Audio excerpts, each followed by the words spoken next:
ரீசெண்டாக department store பார்த்தீங்கன்னா அங்கே பானிபூரி ஸ்டைலில் பாப்கார்ன் இருக்கிற மாதிரி போட்டிருந்தாங்க. இதோட ப்ரைஸ் ரேஞ்ச் என்னன்னு பார்த்தீங்கன்னா 33 ரூபீஸ்ன்னு போட்டிருக்காங்க. இது எப்படி பண்ணுங்கிறது காட்டுறேன், இதோட டேஸ்ட் எப்படி இருக்குங்கிறதையும் உங்களுக்கு சொல்கிறேன்.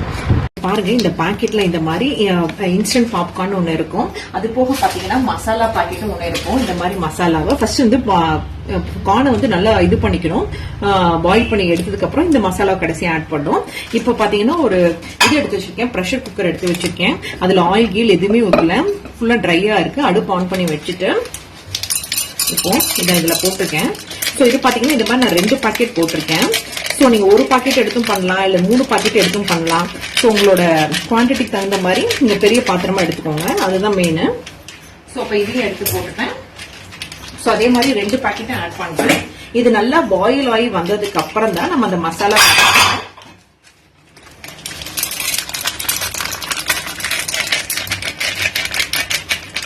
இதை பார்த்துட்டு இப்படி போட்டதுக்கு அப்புறமா இது எல்லா பக்கமும் ஸ்ப்ரெட்டா இருக்க மாதிரி பாத்துக்கோங்க. ஈவனா ஸ்ப்ரெட் ஆயிருக்கணும், அதுதான் இதோட மெயின். இது இப்படி நல்லா வச்சுட்டு நீங்க வந்து குக்கர் ஆஸ் யூஷுவல் வந்து இப்படி முழுவாங்க, இப்படி எழுதாம இப்படி வச்சு க்ளோஸ் பண்ணிக்கோங்க.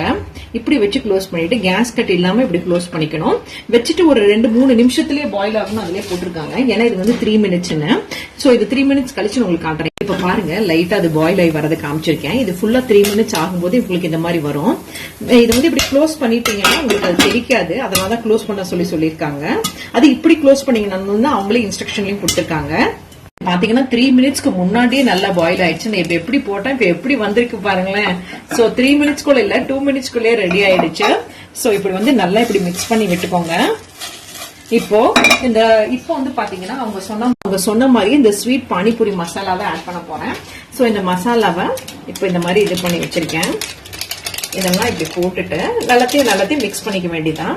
இப்படி போட்டுட்டு நல்லா மிக்ஸ் பண்ணிட்டு உங்களுக்கு ஒரு பிளேட்ல வச்சு காட்டுறேன். பாருங்க, அந்த பவுல்ல போட்டு திரும்ப நான் நல்லா இந்த மாதிரி மிக்ஸ் பண்ணி வச்சிருக்கேன். இப்போ ஒரு பிளேட் எடுத்து வச்சு நாங்க சாப்பிட போறோம். இப்போ நம்ம கடையில கொடுக்கற மாதிரியே, எஸ்பெஷலி நம்ம அந்த சினிமா தியேட்டர்ல சாப்பிடுற மாதிரியே இருந்துச்சு. இதை ட்ரை பண்ணி பாக்குறேன் இப்ப எப்படி வந்திருக்குன்னு. இந்த ஸ்வீட் பானிபூரி ஸ்டைல் இப்போ உங்க முன்னாடி எடுத்து ஒண்ணே டேஸ்ட் பண்றேன், 2 எடுத்து டேஸ்ட் பண்றேன். வாவ், சும்மா சொல்லக்கூடாதுங்க, நிஜமாலுமே பானிபூரி ஸ்டைல செமையா இருக்கு. நீங்களும் ட்ரை பண்ணி பாருங்க.